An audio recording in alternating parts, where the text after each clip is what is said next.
Hi, this is my Royal Enfield Bullet 500cc single. My other motorcycles is I have an 86 Goldwing, and I got the brand new Interceptor 650 also by Royal Enfield. But we're going to be talking about the Bullet today. This is a 2014. I bought it in early 16. It only had 230 miles on it for $4,000. It was kind of a whim. I hadn't planned it out. I hadn't done a lot of research on them, but I bought the motorcycle, and I really love it. So we'll walk around it. We'll talk about some of the basic features and some of the things I've done to it, and then we'll talk about some of the pros, things I really like about it, and then some of the cons and annoyances of the motorcycle. So like I said, it's a 500 single. It's got an O2 sensor here. We have a kickstart here, which is really nice. Inside this cover is a toolkit, a really nice toolkit. Here's the air cleaner.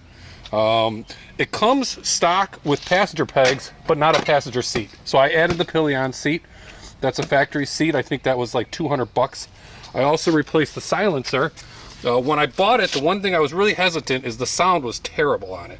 But I had some faith that I could find some better type of silencer. And this is a factory system, I believe. I got it from a small dealer. And that was, I think, like $180. And it sounds really good. I really like it. One of the cool things is they have this framing piece is standard, and if you buy saddlebags, you don't have to buy any brackets or anything. You just strap it on there, and it holds there nicely. This is a factory saddlebag. You can see they did a pretty poor job embossing the name, but other than that, they're really nice quality. And I think it was $200 for a pair. I only have one on it now. I have the other side open, but you know, I could put the other one there. Here you can see that framing piece that is standard. And that you can just strap your saddlebags right to. This tail light is a bit large and bulky, but you know, I'm fine with it. And right here is a fuse box, a battery. It comes with a chrome cover, which I seem to have lost, and I'm noticing right now that the strap is about to break. And also this piece has come loose. I got to fix that. I did drop this bike one time when I first got it. The shifter lever was way up high, and I was at a stoplight, and my foot accidentally hit it into gear, and it jumped forward and fell over. But other than a couple scratches, and it broke the mirror, no harm done. So I got the bar end mirror. I put that on it. The stock headlight was very inadequate. It was very dull, and the LED headlights that I had seen were all very expensive.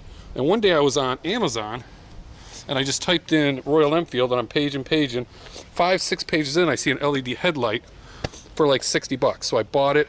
I had to buy a ring conversion for like $40 separately. But the problem is with this is when you take out the stock headlight, you remove the adjustable mechanism. So now it's not quite adjusted right. It's a little high. If I did it wrong and someone knows, please leave in the comments on how to fix that. I had these brackets here. I tried a little windscreen, but I didn't like it, so I took those off. So I'll pause that. The bike, a couple of things I really like about it. One is the seating position. As you can see, you're sitting totally on top of it. Everything is down low.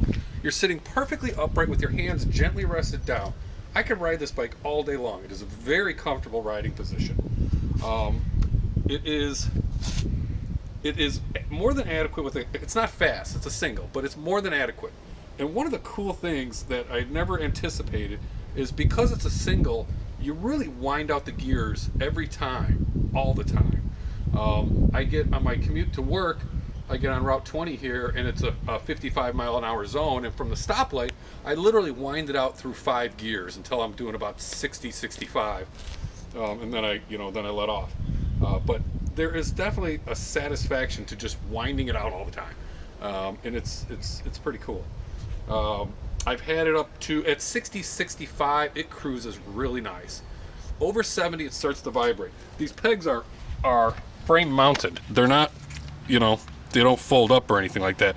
So at 70 miles an hour, they really start to vibrate. It tops out at 80, and I think I've had it at 79 or 80, and it's really, it feels like the bike's going to explode on you. So, but up to 70, it's fairly comfortable. At 60, 65, it's really nice. Reliability, I've had really no issues on it. I have 8,300 miles on it, you can see now. I change the oil every 2,000 miles on the nose, so I changed it at 2, 4, 6, and 8. The first time it seems a little complicated. The oil filter's inside there. There's 3 drain plugs underneath, so it's a little bit of a project. But after you've done it once, it's not difficult. And one time I had a little issue with the throttle response, and I took it in, and they charged me like 20 minutes, and they took care of it. The only other issue I have is the electric start. Started going out last year, and now it doesn't work at all. So I really totally kickstart it now. It's something I do want to get fixed at some point in time. So it's a fun bike. I get a lot of compliments on it. I got a lot of buddies who ride Harleys, and I've gone out cruising with them, and we're parked out at a bar or something like that, and then inevitably I'll get a compliment before them. So that's kind of cool. So the cons of this motorcycle are, one is there's no gas gauge. There's a fuel light, but it doesn't really work. The first few tanks I had, it would come on when it got low. I've never seen that light come on again. I've ran out of gas twice on it, so I'm more careful now. On top of that, there's no fuel trip. So what do? I usually write here. In fact, I just wiped it off, I think, right when I was doing this video. But I'll write down there, I'll add 150 miles and actually write the number on a felt tip marker. It will go 200 miles, but that's stretching. One of the times I ran out was when I was going 200 miles between fill-ups, and so I don't do that anymore. It also has the kickstand kill switch. It's really annoying because it won't run while it's sitting there, but it does have a center stand. Pardon me. So you can leave it on there. Start this. When I bought the Interceptor, I had full intention on getting rid of this bike, but I just haven't been able to bring myself to do it. I like the bike too much. It's not worth that much, so I decided to just hold on to it. Maybe my daughter would like to learn how to ride on it. So here, without further ado, got it first time. It doesn't always start the first time when it's cold. Sometimes it takes 4 or 5 times. When it's warm, I can usually get it first time.